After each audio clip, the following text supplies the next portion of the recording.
ஜெய் சாய்ராம் எங்கள் ஸ்ரீ சாய்ராம். ஓம் சாய்ராம். சாய் அன்பர்களுக்கு என் பணிவான வணக்கங்கள். இன்று பிறந்த நாள், திருமண நாள் கொண்டாடிய அனைவருக்கும் நம் சாயப்பாவின் பரிபூர்ணமான ஆசீர்வாதங்கள் கிடைக்கட்டும்.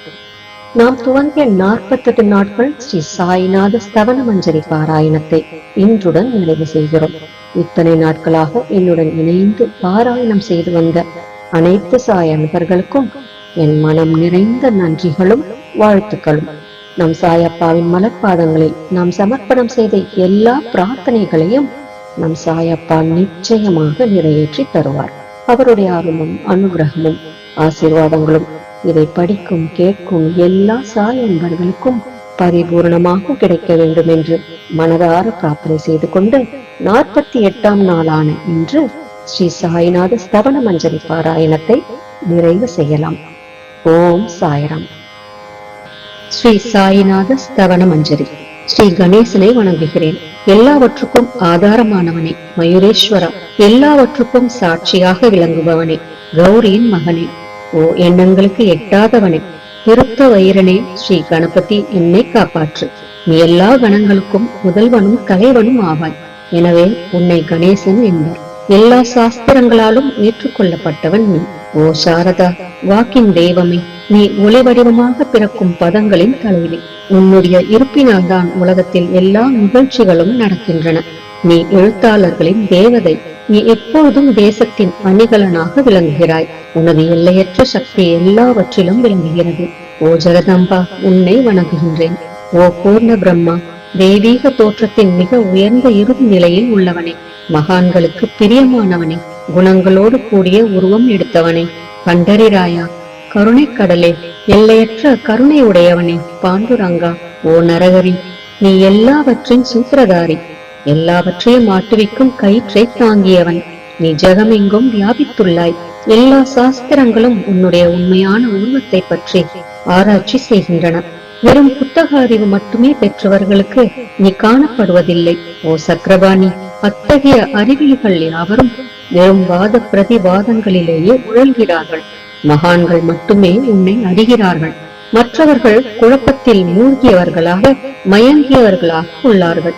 உனக்கு பக்தியோடு கூடிய எனது நமஸ்காரத்தை சமர்ப்பிக்கின்றேன். ஓ 5 முகங்களை உடையவனே, சங்கரா, மனித மண்டையோடுகளாலான மாலை அணிந்தவனே, நீல நிறமுடைய கழுத்தனே, திகம்பரா, ஓங்கார ரூபா, பசுபதி, எவருடைய உதடுகளில் உனது நாமம் விளங்குகிறதோ அவர்களது துன்பங்கள் உடனடியாக விலகிவிடும். ஓ தூர்ஜடி, உன் நாமத்தின் மகிமை அத்தகையது. உனது பாதங்களை வணங்கி நான் இந்த துதியை எழுத முற்படுகிறேன். நீலகண்டா, இதற்கு உனது முழுமையான உதவியை எல்லா விதத்திலும் எனக்கு அளிப்பாய். இப்போது அத்ரி மகரிஷியின் குமாரரான தத்தரையும், லக்ஷ்மி தேவியின் குலதெய்வமான விஷ்ணுவையும், ஸ்ரீ துகாராம் முதலான எல்லா மகான்களையும், பின்னர் பக்தர்கள் அனைவரையும் வணங்குகின்றேன். சாயிநாதா, உமக்கு வெற்றி உண்டாகுக. பாவிகளை உயிர்ப்பவரே, அருள் நிறைந்தவரே, இப்பொழுது உமது பாதத்தில் எனது சிரத்தை வைக்கின்றேன். எனக்கு பயமற்ற நிலையில் உமது பாதுகாப்பை கொடும். நீ பூரணமான பிரம்மஸ்வரூபம், சுகங்களின் இருப்பிடம், மனிதர்களில் சிறந்தவனே, நீயே விஷ்ணு. எவருடைய பாதி உடலாக உமாதேவி இருக்கிறாளோ அந்த காமனை எரித்த சிவனும் நீயே. நீ மனித உருவெடுத்த பரமேஸ்வரன். நீ ஞான வானத்தின் கதிரவன். நீ கருணை கடல். நீ பிறப்பிறப்பாகிய பிணிக்கு மருந்து. நீ ஏழை எளியவர்களின் சிந்தாமணி. நீ உனது பக்தர்களை தூய்மைப்படுத்தும் கங்கா நதி. சம்சார கடலில் மூழ்குபவர்களுக்கு நீ ஓடம், அஞ்சுபவர்களுக்கு புகலிடம் நீ. இந்த பிரபஞ்சத்தின் மூல காரணமாக எந்த பரிசுத்தமான சைதன்யம் விளங்குகிறதோ ஓ கருணை கடலே, அது நீயே. இந்த பிரபஞ்சம் உனது ஒரு விளையாட்டு. நீர் பிறவியற்றவர், உமக்கு இறப்பும் இல்லை. நன்கு ஆழ்ந்து விசாரித்து பார்த்து இறுதியில் அடையப்பட்ட முடிவு இது. பிறப்பு இறப்பு இவை இரண்டும் அஞ்ஞானத்தினால் தோன்றியவை. ஓ மகாராஜா, நீர் அவை இரண்டினின்றும் கொஞ்சம் கூட பற்றற்றவராக உள்ளீர். நீர் ஓடையில் வெளிப்பட்டது என்றால் அது அங்கேயே தோன்றியதாக ஆகுமா? முன்பே நீர் நிரம்ப உள்ளது, உள்ளே இருந்து வெளியே வந்தது, அவ்வளவே. படுகையில் நீர் வந்தபோது அதற்கு ஓடை என்று பெயர் ஏற்பட்டது. நீர் இல்லாவிடில் அது வெறும் படுகையே. பெருகுவது வற்றி விடுவது பற்றி நீர் சற்றும் பொருட்படுத்துவதே இல்லை. நீர் படுகைக்கு கொஞ்சமேனும் முக்கியத்துவம் அளிப்பதில்லை. படுகை மட்டும் நீர் நிறைந்துள்ள போது பெருமை கொள்கிறது. நீர் வற்றும் போது மிகவும் வருந்தும் நிலையை அடைகிறது. மனித உடல் நீர் படுகை போன்றது. சுத்த சைதன்யமே பரிசுத்தமான நீர் ஊற்று. நீர் படுகைகள் எண்ணற்றவை. இருப்பினும் நீர் மட்டும் வேறுபடுவதில்லை.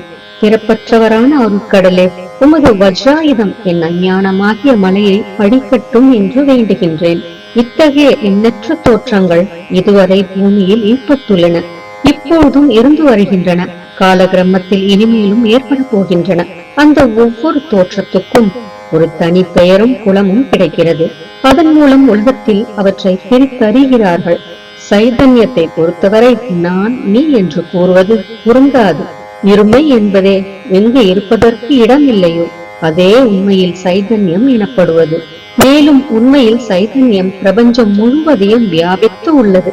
பின் நான் நீ என்ற பாவனை எவ்வாறு பொருந்தும்? மேகத்திலிருந்து பிறக்கும் நீர் ஒரே தன்மையானது. பூமியின் மேல் இறங்கிய பிறகு அதற்கு பற்பல வேறுபாடுகள் ஏற்படுகின்றன. கோதாவரி நதிப்படுகையில் விழுந்த நீர் கோதாவரி என்று அழைக்கப்படுகிறது. கிணற்றில் விழுந்த நீருக்கு அத்தகைய மேன்மை இல்லை. மகான்களின் உருவமாகிய கோதாவரியில் உள்ள நீர் நீங்கள். நாங்கள் குளம், குட்டை, கிணறு போன்றவர்கள். நம்மிடையே உள்ள வேறுபாடு இதுவே. எங்களுடைய வாழ்வின் உண்மையான குறிக்கோளை அடைய நாங்கள் உங்களிடம் வர வேண்டும்.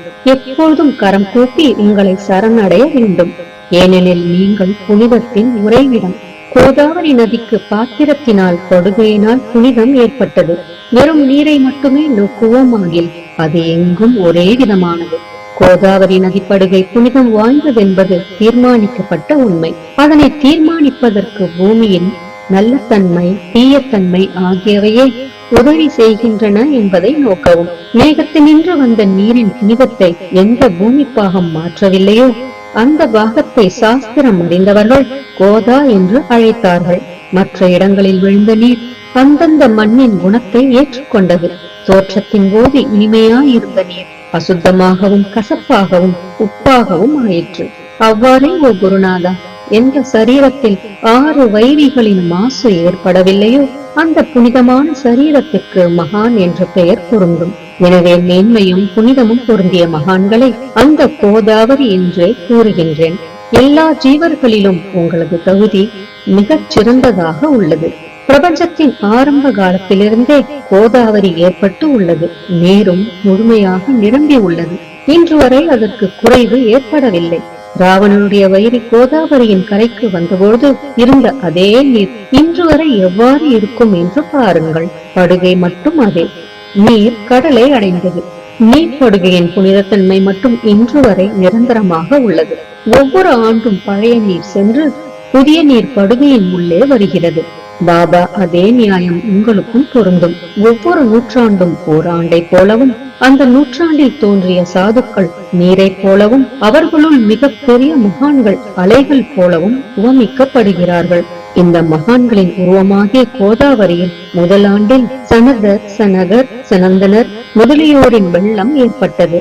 பின்னர் நாரதர், தும்புரு, பிரகலாதன், பலிராஜா, சபரி, அங்கதன், வாயுகுமாரி, விதுரர், கோபர்களும் கோபிகைகளும் தோன்றினர். இவ்வாறு இன்று வரை ஒவ்வொரு நூற்றாண்டிலும் ஒன்றன் பின் ஒன்றாக மகான்களின் வெள்ளம் ஏற்பட்டு வந்துள்ளது. நான் அதனை வர்ணிப்பதற்கு இயலாதவனாக உள்ளேன். ஓ சாய்நாதா, இந்த நிகழும் நூற்றாண்டில் மகான்களின் தோற்றமாகிய கோதாவரியில் நிச்சயமாக உமது வெள்ளம் வந்துள்ளது. எனவே உமது திவ்ய சரணார விந்தங்களுக்கு வந்தனை செய்கின்றேன். மகாராஜா, எனது துர்குணங்களை கொஞ்சம் கூட பொருட்படுத்த வேண்டாம். நான் ஏழை, எளியவன், அஞ்ஞானி, பாவிகளுக்குள்ளே தலை சிறந்தவன், எல்லா துர்குணங்களும் பொருந்தியவன். ஆனால் என்னை நிராகரிக்க வேண்டாம். பரிசக்கள் இரும்பினுடைய குறைகளை பொருட்படுத்துவதில்லை. கோதாவரி நதி தன்னை அடைந்த கிராமத்து சிறு ஓடைகளை திருப்பி அனுப்புவதில்லை. உங்களுடைய அருள் நோக்கை செலுத்தி என்னிடமுள்ள எல்லா தீய குணங்களையும் விரைவாக அழித்து விடுங்கள். அடியேனுடைய வேண்டுதல் இதுவே. பரிசக்கல்லின் தொடர்பு ஏற்பட்டும் இரும்பின் இரும்புத்தன்மை அழிக்கப்படாவிட்டால் குருநாதா, அது பரிசக்கல்லின் பெருமைக்கு இழுக்கு.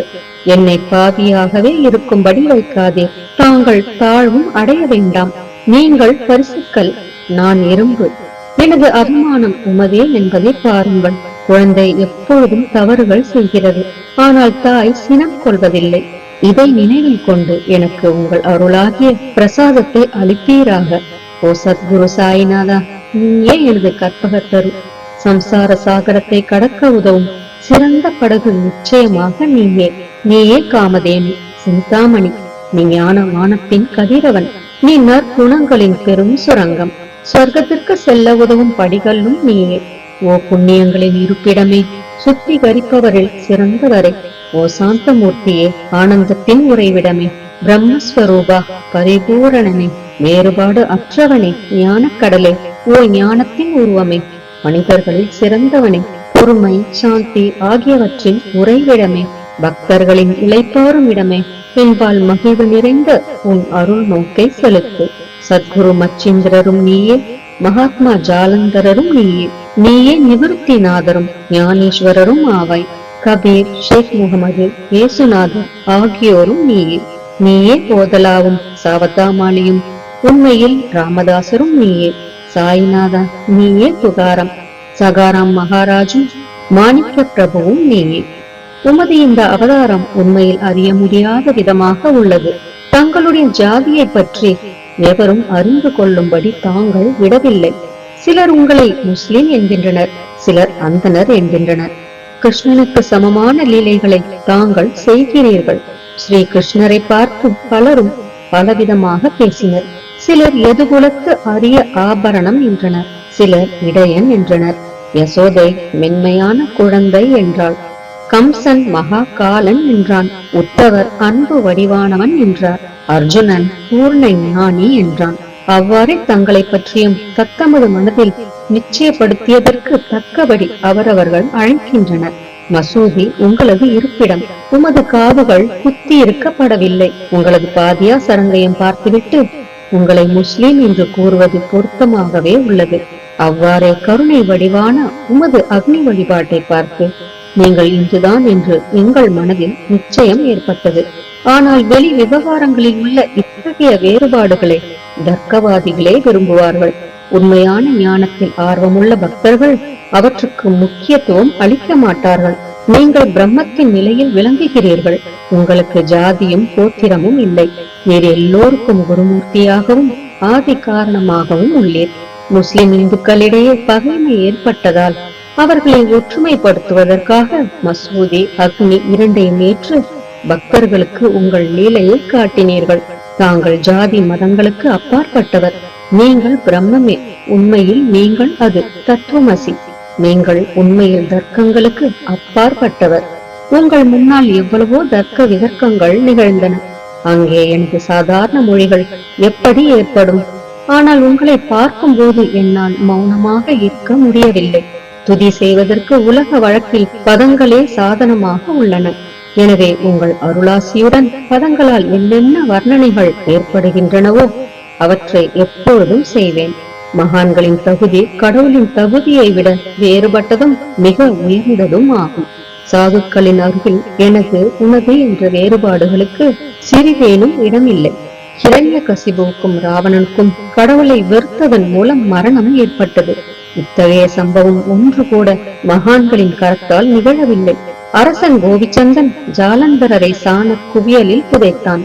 ஆனால் அந்த மகான் மனம் வருந்தவில்லை. மாறாக அந்த அரசனை சம்சார சுழலிலிருந்து விடுவித்து அமரனாக செய்துவிட்டார். இத்தகைய மகான்களின் மேன்மையை எவ்வாறு வர்ணிப்பேன்? மகான்கள் சூரியனை போன்றவர்கள். அவர்களின் கருணை ஒளிமயமானது. மகான்கள் சுகம் தரும் சந்திரனை போன்றவர்கள். அவர்களது அருள் சந்திரனுடைய ஒளி போன்றது. மகான்கள் இதமளிக்கும் கஸ்தூரி போன்றவர்கள்.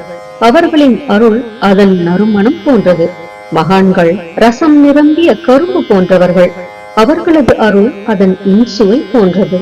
மகான்கள் நல்லவரிடமும் தீயவரிடமும் ஒரே விதமாக நடந்து கொள்கிறார்கள். மாறாக பாவிகளிடமே எல்லையற்ற அன்பு உள்ளவர்களாக உள்ளார்கள். கோதாவரி நதியின் நீரில் அழுக்கடைந்த துணிகளே துவைப்பதற்காக வருகின்றன. சுத்தமானவை கோதாவரி நின்று வெகு தொலைவில் பெட்டியிலேயே தங்குகின்றன. பெட்டியில் வைக்கப்பட்டிருந்த அந்த துணியும் ஒருமுறை கோதாவரியின் படுகையில் நன்றாக துவைப்பதற்காக வந்தது. இந்த உவமையில் பெட்டிதான் வைகுந்தம், நீங்களே கோதாவரி, நம்பிக்கையே படிதுரை, ஜீவாத்மாக்களே துணிகள், 6 வித விகாரங்களே அவைகளை பற்றியுள்ள அழுக்கு. உங்களது பாதார விந்தங்களை தரிசிப்பதே கோதாவரி ஸ்நானமாகும். எல்லா அழுக்குகளையும் போக்கி சுத்தப்படுத்துவதில் நேர் மிகுந்த சாமர்த்தியசாலி. சம்சாரத்தில் உழலும் ஜனங்களாகிய நாங்கள் மேலும் அழுக்கு படிந்தவர்களாக உள்ளோம். எனவே மகான்களின் தரிசனம் பெறுவதற்கு உரிமை பெற்றவர்கள் நாங்கள். கோதாவரி நதியில் நீர் நிரம்பி உள்ளது. படிதுறையில் துவைப்பதற்கான அழுக்கு துணிகள் உள்ளன. அவை அப்படியே துவைக்கப்படாமல் கிடந்தால் அது உண்மையில் கோதாவரிக்கு இழுக்கு ஆகும். நீங்கள் அடர்ந்த நிழலும் குளிர்ச்சியும் தரும் சிறந்த மரம். நாங்கள் உண்மையில் பாதசாரிகள். கதிரவன் தாபத்திரங்களாகிய வெயிலால் எங்களை சுட்டு எரிக்கின்றான். அவனுடைய தாபத்திலிருந்து கருணை கூர்ந்து, ஓ குருராயா, எங்களை காப்பாற்றும். உங்கள் நல்லொருளின் குளிர் நிழல் இவ்வுலகிற்கு அப்பாற்பட்ட தன்மை அது. மரத்தின் அடியில் அமர்ந்ததும் ஒருவன் மேலே இருந்து வெயிலை உணர்வானாகின் அந்த மரத்தை எவர் நிழல் தரும் மரம் என்று கூறுவர். உமது அருளின்றி உலகில் நன்மை என்பது ஏற்படுவது இல்லை. தர்மத்தை நிலைநிறுத்துவதற்காக சேஷிஷாய் அர்ஜுனனுக்கு நண்பனானான். விபீஷணன் சுக்ரீவனுடைய அருளினாலேயே அரசன் ஸ்ரீராமனின் அருகாமையை அடைந்தான். மகான்களின் மூலமாகத்தான் ஸ்ரீஹரி மேன்மை அடைந்தார். எந்த பிரம்மத்தை பற்றி வேதங்களில் கூட வர்ணிக்கப்படவில்லையோ அத்தகைய பிரம்மத்தை உலகத்தில் சகுனமாக செய்து வெட்க வைத்தார்கள் மகான்கள். தாமாஜி என்ற பக்தர் வைகுந்தபதியும் ருக்மணி வரணுமாகிய இறைவனை ஒரு மகா தாழ்ந்த குலத்தவராக உருவெடுக்கும்படி செய்தார். சோகமேளா என்ற பக்தர் ஜெகதாத்மா ஆன இறைவனை தமது எருமைகளின் சவத்தை எடுக்கும்படி செய்தார். மகான்களின் பெருமையை உணர்ந்த ஜெகஜீவனாகிய இறைவன் அவர்களுக்காக தண்ணீரும் சுமந்தான். உண்மையில் மகான்கள் சச்சிதானந்த பிரபுவாகிய இறைவனின் எஜமானர்கள் ஆவார்கள். இப்போது அதிகம் சொல்வதற்கு எனக்கு வரவில்லை. நீயே எங்களுடைய தாயும் தந்தையும். ஓ சத்குரு சாய்நாதா, ஷீரடி கிராமத்தில் வசிப்பவரே, பாபா, உமது லீலைகளின் உண்மையான பொருளை எவரும் அறியவில்லை. அவ்வாறிருக்க எனது வெற்று வார்த்தைகள் எவ்வாறு அவற்றை விளக்க முடியும் சொல்லுங்கள். ஜீவன்களுக்கு ஓய்வளிக்கும் பொருட்டு தாங்கள் ஷீரடியில் வந்தீர்கள். அகர்களில் நீரூற்றி விளக்கேற்றி நீங்கள் எரிய வைத்தீர்கள். 7 சான் நீளமுள்ள குறுகிய மரப்பலகையை நீங்கள் படுத்துக் கொள்ளும் கட்டிலாக்கி உங்கள் யோக சாமர்த்தியத்தின் சக்தியை பக்தர்களுக்கு காட்டினீர்கள். அநேக பெண்மணிகளின் மலட்டு தன்மையை நீக்கி அருளினீர்கள். எத்தனையோ வியாதிகளை உதியின் மூலம் குணப்படுத்தினீர்கள். இவ்வுலக சம்பந்தமான துன்பங்களை நீக்குவது உமக்கு ஒரு பொருட்டே அன்று. யானை ஒன்று இரும்பை ஒரு சுமையாக எவ்வாறு கருதும்? இப்போது குருராயா, இந்த எளியவன் பால் கருணை காட்டுவீராக.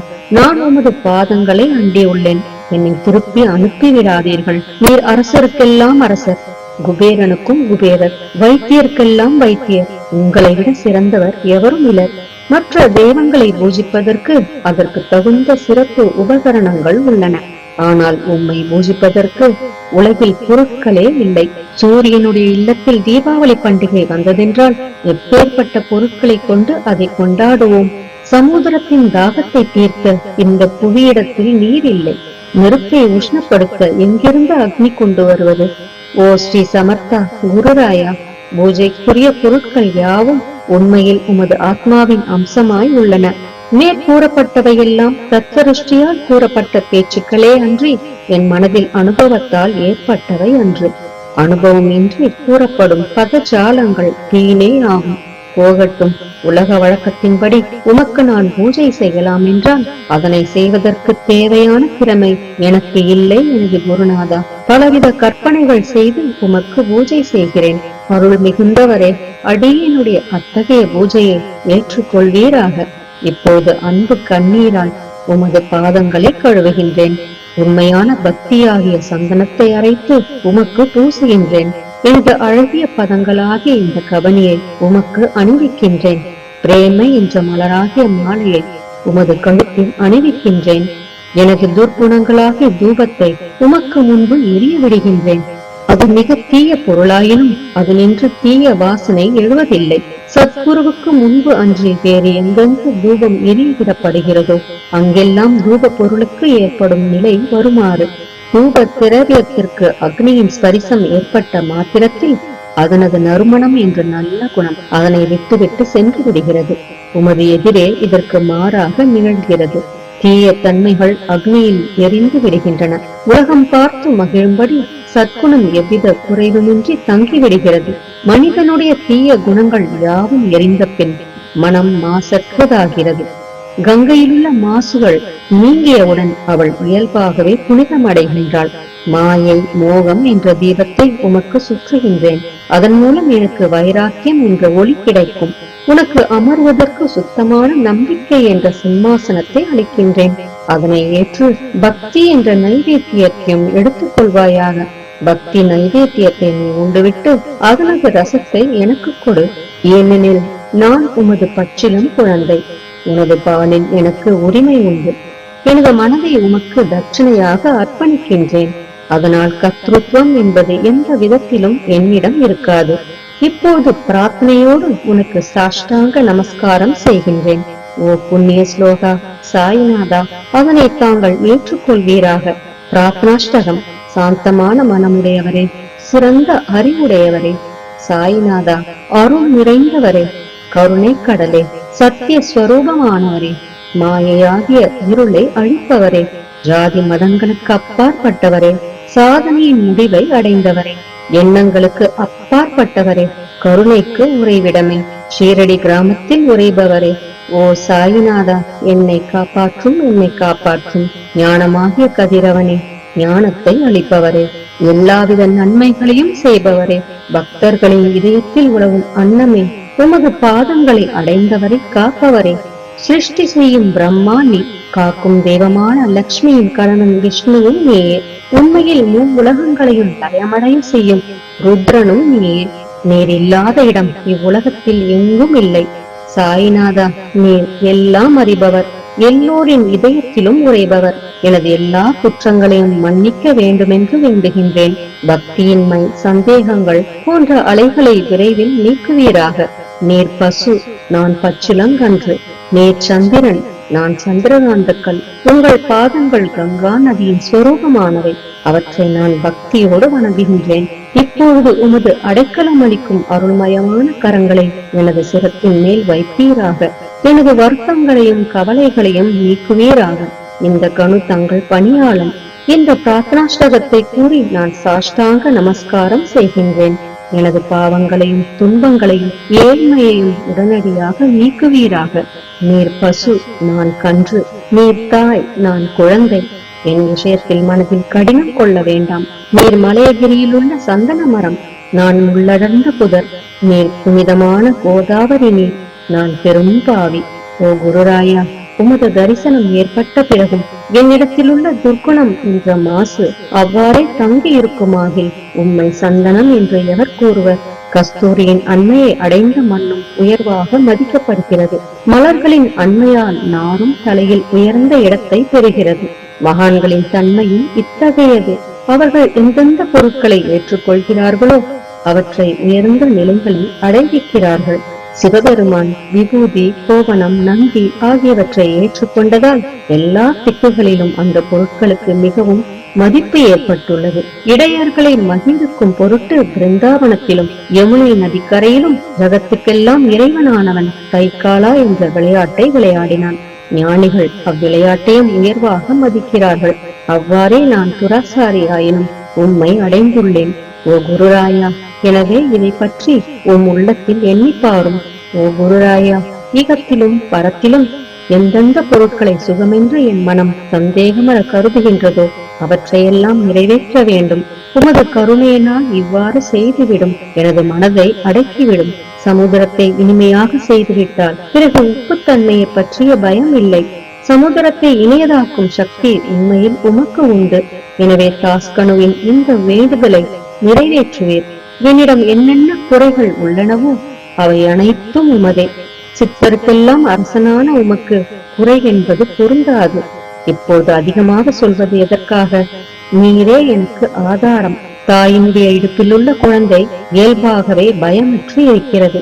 ஓ மகாராஜா, இந்த துதியை எவரவர்கள் அன்புடன் படிக்கிறார்களோ கேட்கிறார்களோ அவரவர்களுடைய விருப்பங்களை நிறைவேற்றுவீர். இந்த துதியை படிப்பவர்களின் கேட்பவர்களின் 3 வித தாபங்களும் ஓர் ஆண்டுக்குள் விலகிவிடும் என்பதே இந்த துதியின் மேல் உமது நிரந்தரமான அருளாசியாக இருக்கட்டும். ஸ்நானம் முதலியவற்றை செய்து சுத்தமாக ஆன பின் உங்கள் மனதில் சுத்தமான பக்தியோடு தினமும் இந்த துதியை படிக்கவும். இவ்வாறு செய்ய முடியாவிட்டால் ஒவ்வொரு வியாழக்கிழமை அன்றும் மனதில் சத்குரு மூர்த்தியை இருத்தி படிக்கவும். அதுவும் கூட இயலாவிடில் ஏகாதசி தோறும் அதன் விளைவுகளை பார்ப்பதற்காக இந்த துதியை படியுங்கள். துதியை படிப்பவர்களுக்கு இறுதி கணத்தில் உயர்ந்த நிலையில் குருமூர்த்தி அளிப்பார். நான் சொல்வதை கேட்டுக் கொண்டிருப்பவர்களே, இவ்வுலகியல் ஆசைகளை அவர் விரைவில் நிறைவேற்றுவார். இந்த துதியை பாராயணம் செய்வதால், மீண்டும் மீண்டும் படிப்பதால் முட்டாள்கள் அறிவாளிகள் ஆவார்கள். எவருக்காயினும் வாழ்நாள் குறைவாக இருப்பின் அவர்கள் இதை படிப்பதால் 100 ஆண்டு ஆயுள் உள்ளவர்கள் ஆவார்கள். இந்த துதியை படிப்பதால் செல்வத்துக்கு குறைவு இருந்தால் குபேரன் அவர்களது இல்லத்துக்கு வந்து பணி செய்வான். இது சத்தியம் என்று மும்முறை உரைக்கின்றேன். சந்ததியற்றவர்களுக்கு இந்த துதியை படிப்பதால் குழந்தை செல்வம் கிட்டும். இதனை படிப்பவர்களின் ரோகங்கள் முற்றிலும் நீங்கிவிடும். தினந்தோறும் இந்த துதியை பாராயணம் செய்வதால் பயமும் கவலைகளும் நீங்கிவிடும். மதிப்பும் மரியாதையும் உயரும். அழிவற்ற பிரம்மத்தை உணர்வார்கள். ஓ அறிவாளிகளே, உங்களது மனதில் இந்த துதியை பற்றி நம்பிக்கை கொள்ளுங்கள். தர்க்கங்கள், தவறான எண்ணங்கள் ஆகியவற்றுக்கு கொஞ்சம் கூட இடம் கொடுக்க வேண்டாம். ஷீரடி சேஸ்திரத்துக்கு யாத்திரை செல்லுங்கள். பாபாவின் திருவடிகளை மனதில் இருப்புங்கள். அவர் அநாதைகளின் உறவினர். பக்தர்களின் விருப்பங்களை பூர்த்தி செய்யும் கற்பகத்தரு. அவருடைய பேராணையினாலேயே இந்த துதியை எழுதினேன். இல்லாவிடில் பாமரனாகிய என்னால் இத்தகைய படைப்பு எவ்வாறு ஏற்பட முடியும்? சக ஆண்டு 1840 பாத்திரபதம் மாதம் சுத்தபட்சத்தில் கணேச சதுர்த்தி திதியன்று திங்கட்கிழமை 2வது பிரகரத்தில் புனிதமான நர்மதா நதி தீரத்தில் உள்ள மகேஸ்வரர் என்ற சேஸ்திரத்தில் ஸ்ரீ அகல்யா தேவி சன்னதியில் ஸ்ரீ சாயிநாத ஸ்தவன மஞ்சரி நிறைவடைந்தது. மகேஸ்வரம் என்ற புகழ்பெற்ற சேஸ்திரத்தில் இந்த துதி நிறைவடைந்தது.